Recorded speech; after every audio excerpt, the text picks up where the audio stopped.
अस्सलाम वालेकुम all of you. कैसे हैं बच्चे? आप लोग खैरियत से हैं? ठीक ठाक हैं? अच्छा बच्चे, तो मैंने आपको लास्ट टाइम ये टॉपिक स्टार्ट किया था, data collection, processing and analysis. तो इसमें ये बताया था कि डेटा किस तरह कलेक्ट किया जाता है, प्रोसेस के क्या तरीक़ेकार हैं, किस तरह प्रोसेस किया जाता है, और फिर एनालिसिस पे आ गए थे हम लोग। ठीक है, तो ये सारी चीज़ें मैंने आपको बताई थी। इसके अंदर जो जो चीज़ें इंक्लूड हैं, ठीक है, तो आज हम इसको फर्दर स्टडी करते हैं। ठीक है, तो क्या होता है डेटा कलेक्शन, क्या होता है प्रोसेसिंग, क्या होता है एनालिसिस, क्या होता है। ये बिल्कुल बेसिक स्टेप होते हैं। ठीक है बच्चे, सबसे पहले डेटा कलेक्शंस की जाती हैं, फिर उसको प्रोसेस किया जाता है, फिर एनालिसिस किया जाता है। कलेक्शन के अंदर भी आपको पता है कि डिफरेंट टाइप्स की कलेक्शंस होती हैं। ठीक है, उसके बाद प्रोसेसिंग होती है, फिर एनालिसिस होता है। ठीक है, कलेक्शन के अंदर मैंने आपको चीज़ें पढ़ाई थी, उसके अंदर प्राइमरी डेटा, जस्ट लाइक, उसके बाद प्राइमरी डेटा के टाइप्स, फिर सेकेंडरी डेटा के टाइप्स। ठीक है, और उसके बाद जो है प्रोसेसिंग डेटा और उसकी टाइप्स भी मैंने आपको पढ़ाई थी। ठीक है, तो आई थिंक मेरे ख्याल में आप लोगों को मैंने कहाँ तक पढ़ाया था? प्रोसेसिंग डेटा ये पढ़ा लिया था आप लोगों को? जी बच्चे, ये पढ़ाया था आप लोगों को?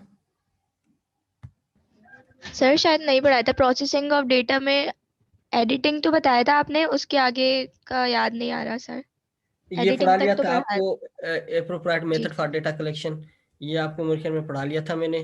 प्रोसेसिंग ऑफ डेटा मेरे ख्याल में सेंट्रल। सर आपने फील्ड एडिटिंग भी ये पढ़ा आपने ली कहा था थी और नेक्स्ट क्लास में सेंट्रल कंटिन्यू एडिटिंग है। करेंगे, अच्छा, प्रोसेसिंग हाँ ऑफ डेटा तो अच्छा, आप थोड़ा। स्टार्ट ठीक। से करेंगे। ठीक है बच्चे, ठीक है, कोई मसला नहीं है।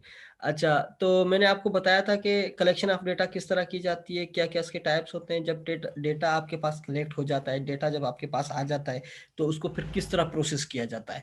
फर्स्ट स्टेप होता है कलेक्शन डेटा। ठीक है, डेटा कलेक्ट करना, डेटा को आप किस फॉर्म में ले आते हैं आपको पता है।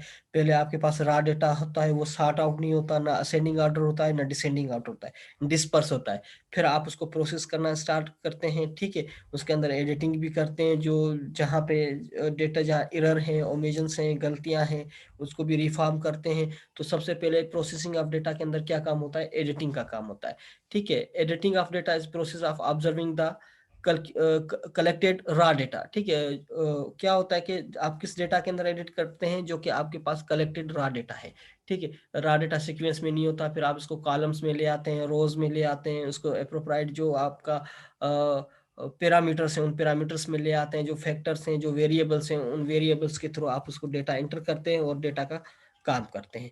ठीक है, और उसके बाद डिटेक्ट एरर्स एंड ओमिशंस। अगर कोई एरर आपको नजर आता है, कोई डिटेक्शंस नजर आती है, जैसे लाइक ये डेटा यहाँ पे नहीं, यहाँ पे होना चाहिए था, इसको इस तरह प्रेजेंट करना चाहिए, ये रोज में नहीं, किस में आना चाहिए, कॉलम्स में आना चाहिए। ठीक है, ये हमारे पास वेरिएबल काम का है नहीं है। जैसे लाइक आपने टेम्परेचर और पीएच लिया हुआ है, पीएच आपके काम का नहीं है, या आपके पास टेम्परेचर आपके काम का नहीं है, तो आप उसको जो है क्या करते थे, उसको डिटेक्ट करते थे, डिलीट कर देते हैं। ठीक है, तो इस तरह की सारी चीजें किसके अंदर आ जाती हैं? एडिटिंग। अच्छा, now there are two types of editing. अब जो है बेस पे दो एडिटिंग होती हैं। ठीक है, नंबर वन आता है फील्ड एडिटिंग। फील्ड एडिटिंग के अंदर क्या होता है? Review of reporting forms and experiments by investigators or supervisor for editing. ठीक है, फील्ड एडिटिंग ये होती है कि फील्ड एडिटिंग जब आप क्योंकि अनएक्सपीरियंस्ड होते हैं, आपको एक्सपीरियंस नहीं होता, आप जो है डेटा को रिव्यू करके, डेटा को जो है गलतियां वगैरह निकाल के आप डेटा को एक फॉर्म में ले आते हैं। ठीक है, आप वो फॉर्म में डेटा को लेके आप किसके पास जाते हैं? अपने सुपरवाइजर के पास, अपने एक्सपर्ट्स के पास, या आपके जो सीनियर्स हैं उनके पास ले जाते हैं। ठीक है, तो वो जो गलतियां निकालता है, सुपरवाइजर जो एडिटिंग करता है, या इन्वेस्टिगेटर्स जो एडिटिंग करता है, वो आपको समझाता है कि आपको डेटा किस तरह रिप्रेजेंट करना है, ये टेबल इस तरह नहीं, इस तरह बनेगी। तो वो सारी क्या कहलाती है? फील्ड एडिटिंग कहलाती है। फील्ड एडिटिंग का मकसद ये है कि ऑन द फील्ड, यानी कि जब तक आपके पास डेटा मौजूद है, आपके पास है या आपके सुपरवाइजर के पास है, आप लोगों के हाथ में है जब तक। ठीक है, तो ये क्या कहता है, कहलाती है फील्ड एडिटिंग कहलाती है। अच्छा, जब डेटा आपके हाथ से निकल जाता है, जब डेटा कहीं और चला जाता है, पब्लिश होने के लिए चला जाता है, कहीं किसी और के पास चला जाता है, तो वो सेंट्रल एडिटिंग होती है, वो फाइनल एडिटिंग होती है। फील्ड एडिटिंग क्या होती है कि आपके हाथ में होती है, आपके पास होता है, या आपके डेटा पास होता है, या आपके सुपरवाइजर के पास होता है। जो सुपरवाइजर के पास डेटा होता है, तो वो जो सुपरवाइजर उसके अंदर एडिटिंग करता है, जो सुपरवाइजर उसको डेटा को फाइनलाइज करता है, वो फील्ड एडिटिंग कहलाता है। और सेंट्रल एडिटिंग जो डेटा है, सेंट्रल एडिटिंग में क्या होता है, जब आप तमाम डेटा कंप्लीट करके आप और आपके सुपरवाइजर या इन्वेस्टिगेटर वो भेजते हैं कहीं पे, ठीक है, all data complete and sent for final evaluation or publication, consult editor or expert। जब आप और आपके सुपरवाइजर वो फील्ड एडिटिंग के बाद जो डेटा है वो कहीं पब्लिश होने के लिए भेजते हैं, या एवोल्यूशन के लिए भेजते हैं, या एवोल्यूट करने के लिए भेजते हैं। What do you mean by evolution, evolute, evolute क्या होता है जी बच्चे? एवोल्यूशन का क्या मकसद होता है, एवोल्यूट जी बच्चे सर कोई? सर चेंज मतलब फाइनल के अंदर जो एनवायरनमेंट के चेंज आता है। मुताबिक थोड़ी चेंजेस कर लेना अपने अंदर, थोड़ा नया हो जाना। Good good. और कोई बच्चे? अच्छा, एवोल्यूशन का मकसद ये होता है कि चेक आउट करना, ऑब्जर्व करना, ठीक है, एवोल्यूट करना, यानी कि उस चीज को अच्छी तरह से रिव्यू करना, पढ़ लेना, तो वो एवोल्यूट होता है। एवोल्यूट का क्या काम होता है कि वो पूरा चीज जो डेटा होता है या पूरी रिपोर्ट होती है वो पढ़ता है, पढ़ने के बाद उसको क्या करता है, एवोल्यूट करके उसमें से कुछ क्वेश्चंस क्रिएट करता है, कुछ जो है क्या कहते हैं, एवोल्यूशन रिपोर्ट जिसको कहा जाता है वो क्रिएट करता है। वो पॉजिटिव भी हो सकती है, नेगेटिव भी हो सकती है, तो उसको एवोल्यूशन प्रोसेस कहा जाता है। सेंड फॉर फाइनल एवोल्यूशन और पब्लिकेशन, कंसल्ट एडिटर और एक्सपर्ट। तो उसके बाद क्या करता है, सेंट्रल एडिटिंग के अंदर कौन चेक करता है, फाइनल एवोल्यूटर चेक करते हैं, जो कि अगर पब्लिकेशन के लिए भेजी गई है तो फिर वो एडिटर या एक्सपर्ट्स होते हैं, वो इसको चेक करते हैं। तो ये होता है प्रोसेसिंग ऑफ डेटा। ठीक है, डेटा को किस तरह प्रोसेसिंग किया जाता है और किस तरह इसको फाइनलाइज किया जाता है। ठीक है, इसके बाद फर्स्ट के बाद सेकंड आ जाती है कोडिंग। ठीक है, what do you mean by coding? It refers the process of assigning numericals और सिंबल्स फॉर कैटेगरीज और क्लासेस। उसके बाद कोडिंग की जाती है।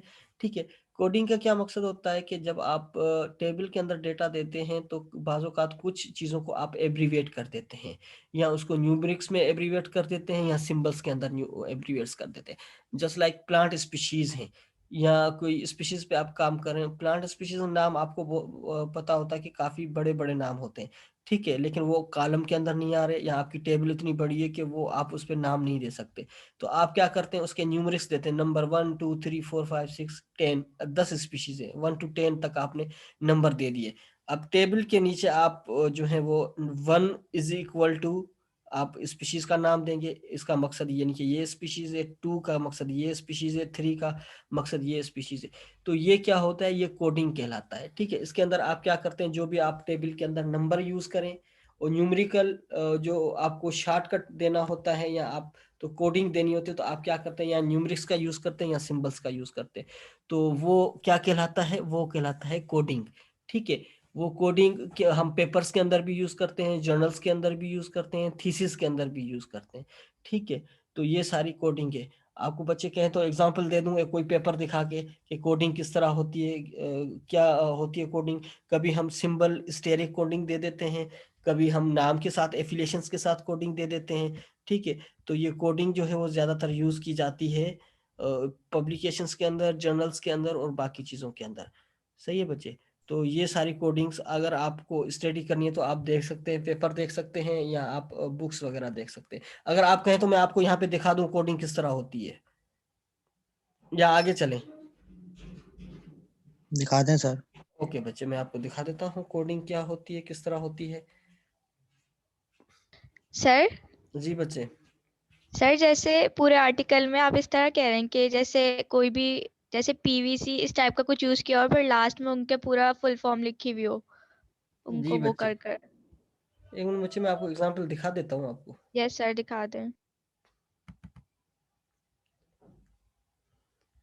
तो इससे ये होगा कि आप लोग समझ जाएंगे कि क्या होता है, कोडिंग क्या होती है, किस तरह इसको कोडिंग को यूज किया जाता है।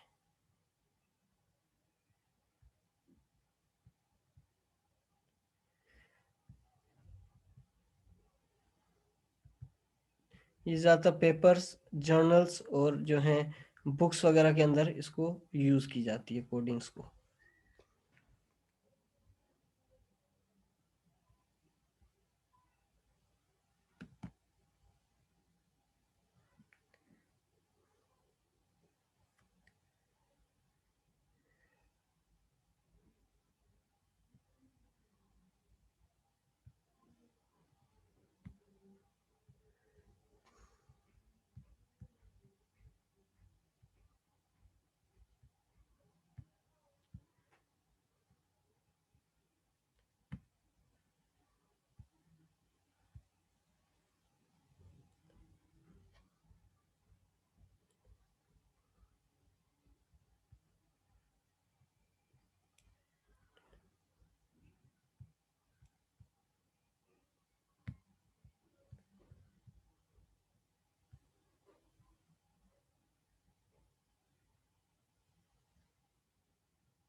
अच्छा बच्चे, ये पेपर आपको नजर आ रहा है?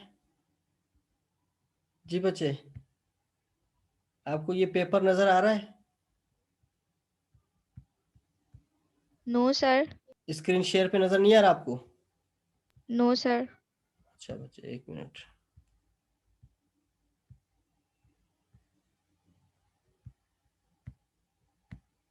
अब बच्चे आपको नजर आ रहा है पेपर? Yes sir. अच्छा, ये जो आप स्टेरिक फॉर्म देख रहे हैं, ठीक है, ये स्टेरिक फॉर्म देख रहे हैं आप, स्टेरिक फॉर्म। Yes sir. ये स्टेरिक यानी कि ये सिंबल है, ठीक है। किस चीज का सिंबल है वो मैं बताता हूँ। ये सिंबल अब यहाँ पे नोट किया गया है, ठीक है। मैं आप बल्कि इसको जो है मैं, एक मिनट बच्चे, इसकी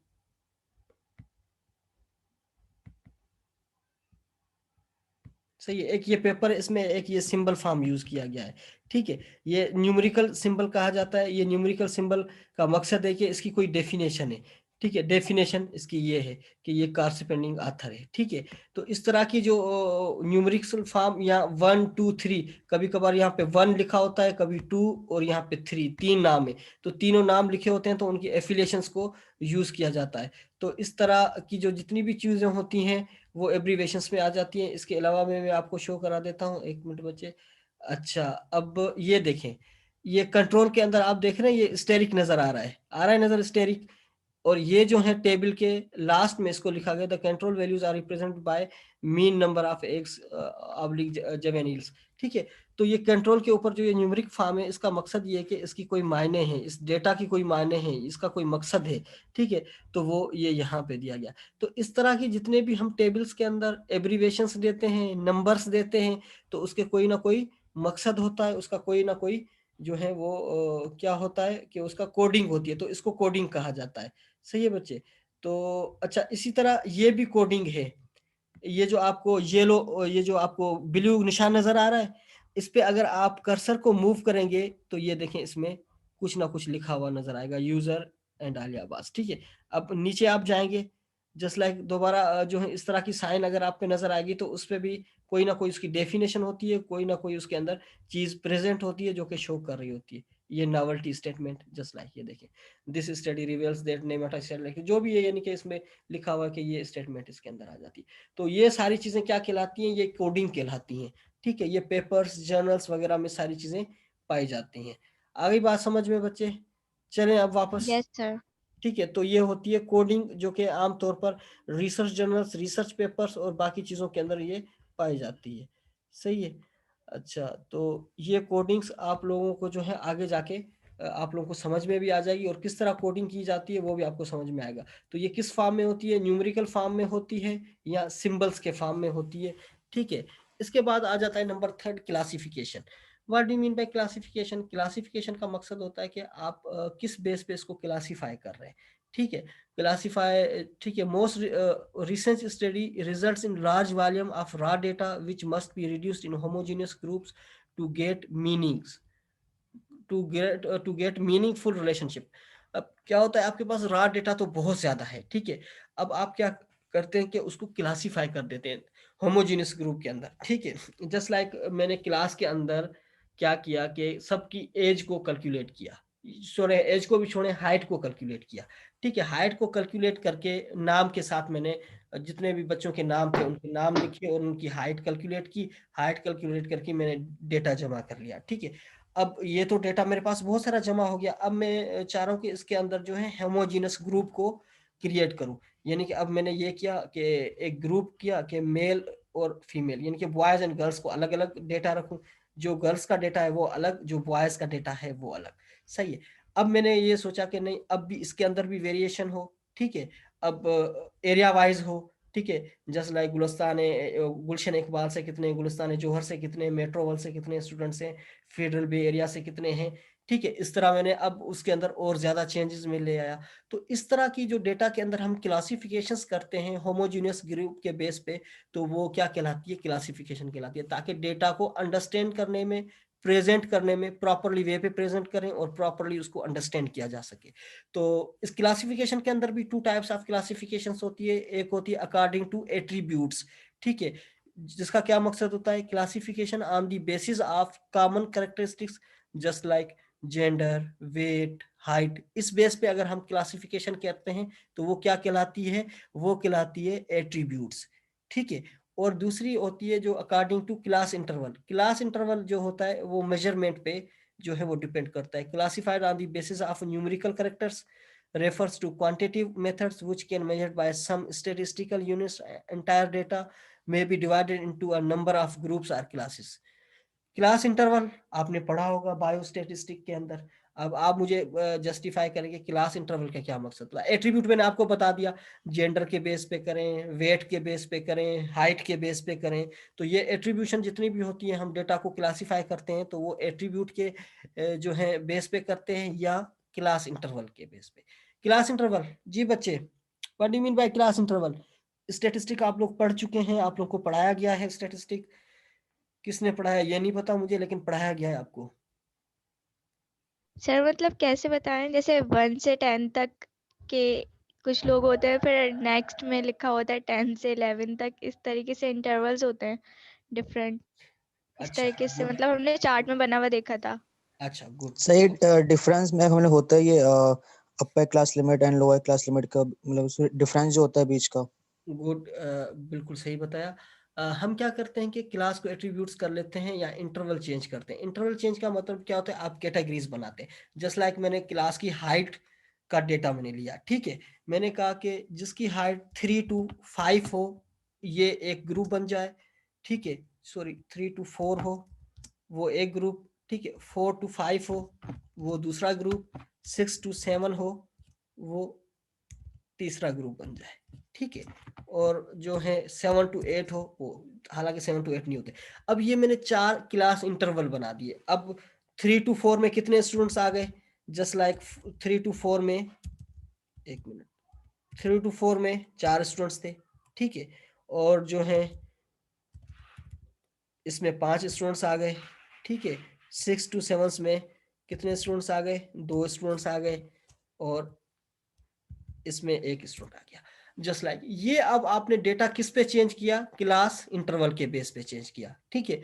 ये जो है हम क्लासिफिकेशन अब कितने बेसिस पे करते हैं, जब भी आप डेटा कलेक्ट करते हैं आप क्लासिफिकेशन करते हैं डेटा में, ठीक है। आपके पास रॉ डेटा मौजूद होता है, ठीक है। स्टेट के अंदर शायद आप लोगों को करवाया नहीं करवाया, मैं जब स्टेट पढ़ाता हूँ बच्चों को इवनिंग के अंदर, मैं क्या करता हूँ कि बच्चों को कहता हूँ 100 to 150 लीव्स कलेक्ट करके ले आए, ठीक है। 150 लीव्स जब वो कलेक्ट करके ले आते हैं तो उनके अंदर वेरिएशंस होती हैं लीव्स की। मैं जो है वो उनकी लेंथ जो है वो सेंटीमीटर्स के अंदर में उनकी जो है डेटा कलेक्ट करवाता हूँ। वो 150 लीव्स की डेटा जब आप कलेक्ट करते हैं तो उनके अंदर क्या होता है कि वेरिएशन आ जाती है, क्लास इंटरवल बन जाता है, ठीक है। किसी की जो है लेंथ होती है वो 1 पॉइंट समथिंग होती है, किसी की 2 3, यानी कि 7 to 8 तक जो है वो उनका डेटा चला जाता है। तो अच्छी खासी इसके अंदर वेरिएशन आ जाती है, तब जाके मैं काम करवाता हूँ आगे। तो क्लास इंटरवल का मकसद क्या होता है कि आप डेटा को क्लासीफाई कर दें, फर्दर मोर उसको मेजरमेंट कर दें, क्वांटिटी के अंदर मेजरमेंट करें, स्टेटिस्टिकल यूनिट्स करें और उसको डिवाइड करें क्लास के अंदर या ग्रुप के अंदर। तो वो क्या कहलाता है, वो क्लास इंटरवल कहलाते हैं। आगे आगे बात समझ में बच्चे, क्लास इंटरवल क्या होता है। तो क्लास इंटरवल हम यूज करते हैं या हम एट्रीब्यूट्स यूज करें और डेटा को क्लासीफाई यूज कर लें, क्लासिफिकेशन के अंदर यूज कर लें, तो ये भी किसके अंदर आ जाता है, डेटा प्रोसेसिंग के अंदर ये जो है सारी चीजें आ जाती है।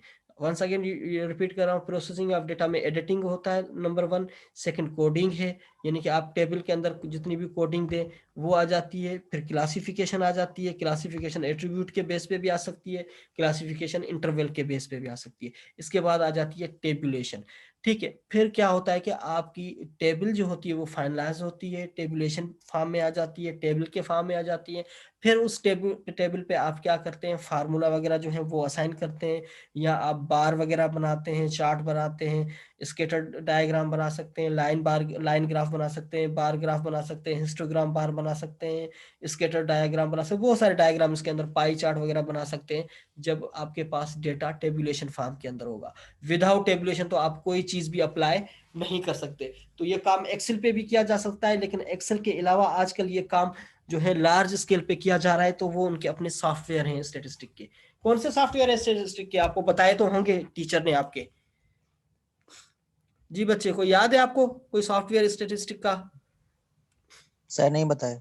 नहीं बता, कोई बात नहीं है। सॉफ्टवेयर जो है SPSS है, ठीक है, मिनीटेब है, एक्सपर्ट कर्व है, और भी बहुत सारे सॉफ्टवेयर जो हैं वो स्टेटिस्टिक के यूज़ किए जाते हैं for data analysis, for statistic, for summarise the data, for raw data assigning. तो इसके लिए उसको जो है वो यूज़ किया जाता है। तो टेबुलेशन का क्या होता है काम? टेबुलेशन होता है व्हेन डेटा इज असेंबल्ड, जब असेंबल किया जाता है, अरेंज किया जाता है, it becomes necessary for the researcher to arrange the same in some kind of concise and logical order।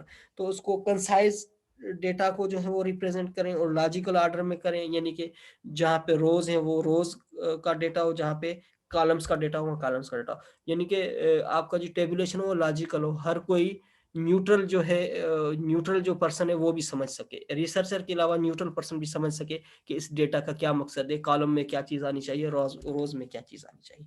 ठीक है, अच्छा आगे चलते हैं।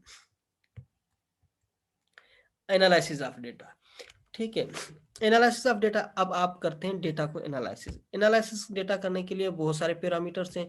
पीसीऑर्ड भी यूज किया जाता है, एनोवा भी यूज किया जाता है, डीएमआरटी भी यूज किया जा सकता है, एलएसडी भी यूज किया जा सकता है, कोरिलेशन भी यूज किया जा सकता है, रिग्रेशन भी यूज किया जा सकता है, ठीक है, डेंड्रोग्राम को भी यूज किया जाता है। तो ये तमाम किस के जो पैरामीटर्स हैं, ये पैरामीटर्स कहलाते हैं एनालिसिस। मल्टीवेरिएट एनालिसिस भी होती है, ठीक है। तो ये एनालिसिस ऑफ डेटा है, यानी कि डेटा को समराइज करने के मेथड्स हैं। तो आपको मेरे ख्याल में कोरिलेशन भी सिखाया होगा, को रिग्रेशन भी सिखाया होगा। क्या फर्क होता है? या मल्टीवेरिएट एनालिसिस भी सिखाया होगा।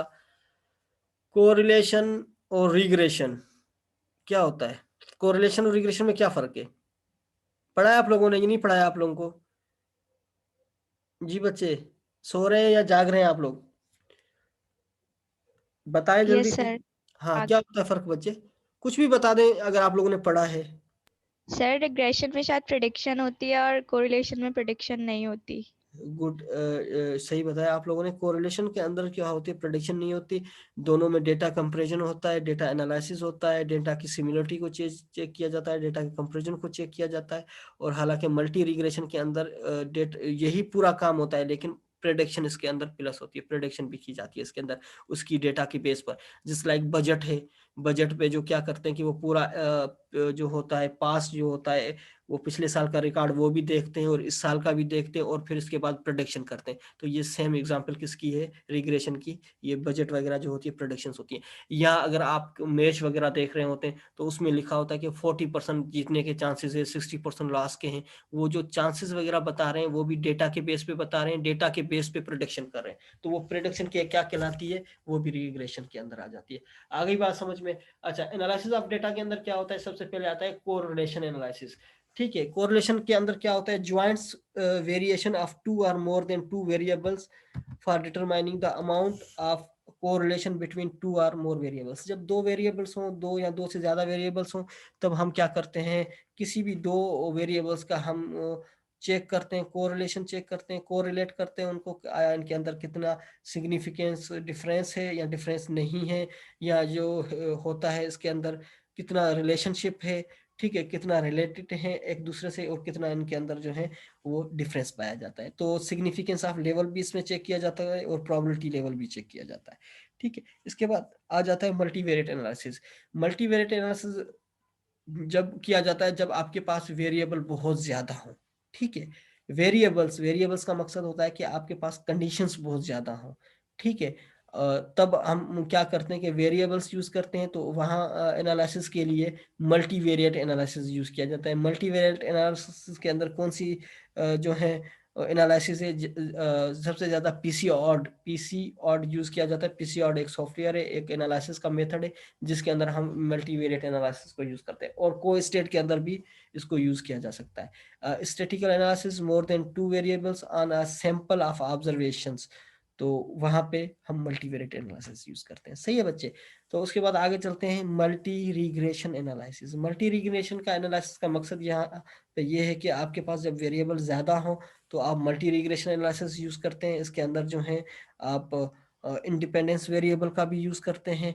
ठीक है, when the researcher has a simple dependent variable which is presumed to be function of two or more independent variable। तो आपके पास जब एक सिंपल डिपेंडेंट वेरिएबल हो और आपको जो है उसके बेस पे ज्यादा इंडिपेंडेंट, 2 से ज्यादा इंडिपेंडेंट वेरिएबल यूज करने हो तब आप मल्टी रिग्रेशन का एनालिसिस करते हैं। तो ये होता है एनालिसिस ऑफ डेटा।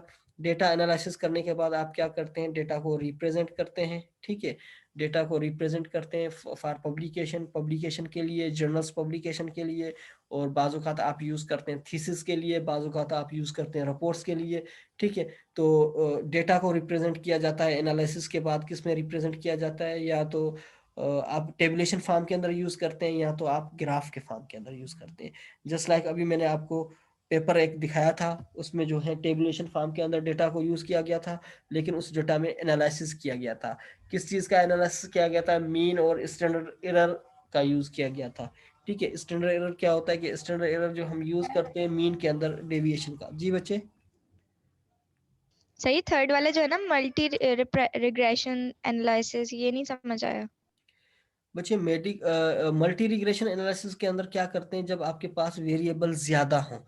ठीक है, एक अच्छा, डिपेंडेंट वेरिएबल क्या होता है और इंडिपेंडेंट क्या होता है, पहले तो ये बताएं डिपेंडेंट वेरिएबल क्या होता है। आप लोगों को स्टैटिस्टिक्स के अंदर पढ़ाया होगा। अगर डिपेंडेंट वेरिएबल आप लोग समझ गए तो आप फिर आपको ये पूरी डेफिनेशन भी समझ में आ जाएगी। सर यही समझ नहीं आ रहा, इसकी वजह से ही तो समझ नहीं आ डिपेंडेंट रही वेरिएबल का शायद। आपको नहीं पता? बेटे आपको पढ़ाया होगा सर आपके अभी टीचर मुझे ने। समझ नहीं आ रहा बिल्कुल भी। अच्छा, क्या नाम है आपका? मार्क, आपको डिपेंडेंट वेरिएबल का पता है? जी बच्चे? सर इंडिपेंडेंट अगर नाम से देखा जाए तो मतलब वो किसी पे डिपेंड नहीं करता, तो डिपेंडेंट जो होगा वो दूसरे वाले पे सर डिपेंड कर रहा नाम होगा। से तो समझ आ रहा है, बट वैसे कोई जैसे टेबल की फॉर्म में समझ अच्छा नहीं आ बच्चे, रहा कि मैं किस आपको तरीके से समझा देता हूँ, मैं समझा देता हूँ। डिपेंडेंट वेरिएबल क्या होता है कि जब आप कोई एक्सपेरिमेंट कंडक्ट करते हैं, ठीक है, एक्सपेरिमेंट कंडक्ट करते हैं, आप उसको रिजल्ट जो है वो ले आते हैं। ठीक है, वो अगर रिजल्ट आप ले आते हैं, उसको अगर आप ब्रेक डाउन करते हैं तो वो इंडिपेंडेंट है। अगर वही रिजल्ट आप उसको जो वो अब आपके पास जो वैल्यूज आ गई है एक्सपेरिमेंट के बाद, टेस्टिंग के बाद, वो क्या है? वो आपका डिपेंडेंट वेरिएबल है। ठीक है, इंडिपेंडेंट क्या है? जब आप उन वेरिएबल्स को, उस डेटा को आप ब्रेक करते हैं, चेंज करते हैं, डिफरेंशिएट करते हैं, तो वो इंडिपेंडेंट वेरिएबल होता है। आ गई बात समझ में? या इसको मैं आपको किसी और चीज में आपको समझाऊं? सर जैसे इंडिपेंडेंट इंडिपेंडेंट वेरिएबल हमेशा डिपेंडेंट वेरिएबल पे डिपेंड करता है। ठीक है, डिपेंडेंट वेरिएबल क्या होते हैं? ये कि जो एक्सपेरिमेंट से वेरिएबल लिया जाए। ठीक है, एक्सपेरिमेंट से जो वेरिएबल्स या टेस्टिंग के बाद जितने भी आपके पास डेटा आता है या आपके पास रिजल्ट आता है, वो डिपेंडेंट वेरिएबल होता है, क्योंकि उसने किस पे डिपेंड किया? एक्सपेरिमेंट पे डिपेंड किया। ठीक है, अब क्या होता है कि इंडिपेंडेंट क्या होते हैं कि इंडिपेंडेंट जो वेरिएबल्स होते हैं वो किसी एक्सपेरिमेंट से नहीं करते, वो हासिल नहीं की जा सकते, वो डिपेंडेंट वेरिएबल से उसको लिया जाता है। ठीक है, अब जिस लाइक मैंने आपको अभी एग्जांपल बताई थी थोड़ी देर पहले, आपने 100 to 150 डेटा लिया। मैं आपको एक जस्ट लाइक मैं आपको बता देता हूँ, एक मिनट बच्चे, मैं आपको अच्छी तरह समझा देता हूँ।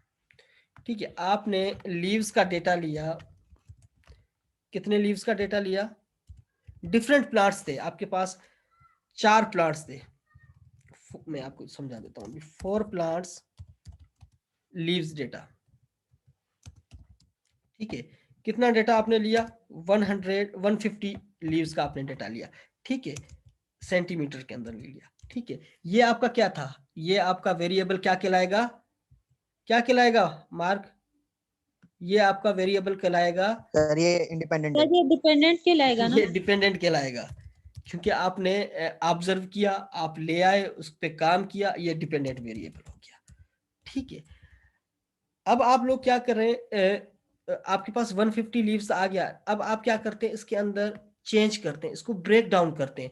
मैंने क्या किया कि अब मैंने जो है हर प्लांट्स को अलग कर दिया, यानी कि 4 प्लांट्स को सीग्रेट कर दिया, 4 प्लांट्स को सेपरेशन कर दिया, इंडिविजुअली कर दिया।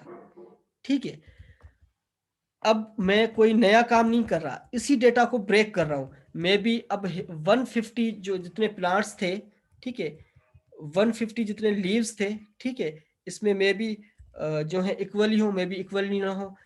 ठीक है, अब जस्ट लाइक कोई जो है नंबर 1 प्लांट के अंदर जितने लीव्स थे वो 23 लीव्स थे, दूसरे प्लांट्स के अंदर 52 लीव्स थे, किसी के अंदर 14 थे, या किसी के अंदर जो है 56 थे, और ये टोटल 150 बन जाते हैं। जस्ट लाइक मैं एक एग्जांपल दे रहा हूँ, मुझे नहीं पता इसकी कैलकुलेशन कितनी आएगी। तो अब ये डेटा मैंने सेपरेट किसके बेस पे किया, प्लांट के बेस पे किया, ठीक है। इसके बाद मैंने इसको क्लास इंटरवल के बेस पे किया, जस्ट लाइक जिसकी जो है हाइट 1 to 2 तक है, 2 to 3 तक है, एक मिनट बच्चे, 2 to 3 तक है, या 3 to 4 तक है। तो इस तरह मैंने जब इनको कैटेगराइज कर दिया, तो ये पूरा डेटा क्या आ गया, ये हो गया इंडिपेंडेंट। आ रही है बात समझ में? यस ये सर। ये तमाम वेरिएबल्स जो मैं चेंज करता जा रहा हूं, ये वेरिएबल्स इंडिपेंडेंट कहलाएंगे। डिपेंडेंट वेरिएबल्स वो जो कि एक्सपेरिमेंट के बाद, टेस्टिंग के बाद रिजल्ट जो आपके पास आता है, एक एज एक्यूरेट जो आपके पास रॉ डेटा आ जाता है, वो डिपेंडेंट वेरिएबल्स होता है। इंडिपेंडेंट वेरिएबल्स वो होता है कि वो डिपेंडेंट से हासिल नहीं किया गया हो, लेकिन डिपेंडेंट का ही रिजल्ट को उसके अंदर मॉडिफाई करके हमने यूज किया हो, ठीक है। तो अब आपको ये मल्टी रिग्रेशन एनालिसिस समझ में आ जाएगा। मल्टी रिग्रेशन एनालिसिस में क्या है, ठीक है। मल्टी रिग्रेशन एनालिसिस में हमने क्या किया, when the researcher has a simple dependent variable हो, ठीक है, उसके पास उसने जो है डिपेंडेंट वेरिएबल यूज किया, और उसके बाद इसको किया था which is presume to be a function by 2 or more independent variable. फिर उसके बाद उसने डिपेंडेंट वेरिएबल में से ही 2 या 2 से ज्यादा इंडिपेंडेंट वेरिएबल को फंक्शन किया, या उसको क्रिएट किया, या प्रोड्यूस किया, तो वो क्या कहते हैं, वो मल्टी रिग्रेशन एनालिसिस के अंदर आ जाता है। इसके अंदर किस तरह काम किया जाता है आपको पता है, फिर भी मैं आपको बता देता हूँ। सबसे पहले आप क्या करते हैं कि आपके पास 2 वेरिएबल्स आपको गिवन होते हैं, एक एक्स एक वाई, ठीक है, रिग्रेशन के अंदर। आ रही है बात समझ में? उसके बाद आप क्या फाइंड आउट करते हैं, एक्स वाई फाइंड आउट करते हैं, फिर एक्स स्क्वायर फाइंड आउट करते हैं, फिर वाई स्क्वायर फाइंड आउट करते हैं, ठीक है। अब ये जो 3 वेरिएबल्स होते हैं, ये क्या है, ये क्या है वेरिएबल्स तीनों, समझ नहीं आ रही आपको? इंडिपेंडेंट ये इंडिपेंडेंट है ये तीनों। ये इंडिपेंडेंट है। आपके पास गिवन कौन से थे, जो डेटा आपका प्राइमरी था वो डिपेंडेंट वेरिएबल है। अब आपने फर्दर मोर जब एनालिसिस किया, तो वो क्या था, एक्स वाई, ठीक है, X square and Y square. अब तीनों आपने एक्स, पहले एक्स वाई को मल्टीप्लाई किया, ठीक है, एक्स और वाई दोनों को मल्टीप्लाई किया, उसके बाद आपका एक्स वाई आ गया, फिर आपने इंडिविजुअली एक्स का स्क्वायर किया, फिर आपने वाई का स्क्वायर किया। तो ये सारा डेटा क्या हो गया, ये डेटा जो है आपने जो ये मल्टी रिग्रेशन एनालिसिस के अंदर आ जाता है। यानी कि मल्टी रिग्रेशन के अंदर इस तरह एनालिसिस आता है कि आप 2 वेरिएबल्स को डिफरेंट एंगल से चेक आउट करें, डिफरेंट एंगल से इसको एनालिसिस करते हैं, तो वो मल्टी रिग्रेशन एनालिसिस कहलाता है। आ गई बच्चे बात समझ में? सबको आ गई? यस अगर सर, अब नहीं आए समझ तो आ मैं अगेन रिपीट कर देता हूँ। तो जी सर आ गया। अच्छा, तो आपको पता चल गया होगा कि ये सारी चीजें सर किस तरह होती हैं। जी बच्चे। सर ये जो दूसरा है मल्टी वेरिएबल एनालिसिस, इसमें हम कौन से वो सॉफ्टवेयर यूज करते हैं? बच्चे एक मिनट में अभी एक कॉल रिकॉर्ड अटेंड कर लूँ, उसके बाद मैं आपको बताऊँ, सही बच्चे?